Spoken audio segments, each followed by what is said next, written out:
Hey friends, if you wish to fix network lag, stuttering, and packet loss in Valorant, then please watch this video.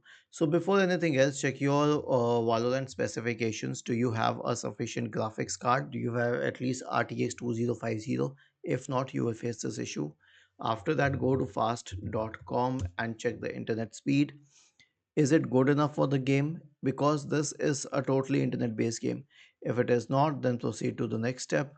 Try to connect it to a faster network. For example, I'm connecting it to the 5G network here. Wait for a few seconds and now check the internet speed. Yeah, it has improved significantly. After this, open the Valorant game. Okay, click on the settings here. Select settings.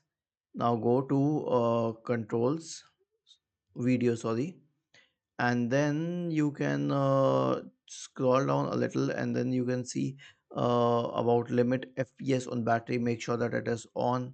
Maximum fps is set to 60, which is good enough, and that is on the battery mode. And maximum fps on menus is selected at 144. You can lower it if you want to. And limit fps always click on ok. So this is one thing that you can do. Make sure that the resolution is at a decent one. In my case, it's at 1080, but you can select a decent one. Then go to graphics quality and make sure that all of these are low. Was this helpful? If yes, then please subscribe to the channel. And if not, then let us know in the comment section of the video on how we could help you further. Thank you for watching this video and have a nice day.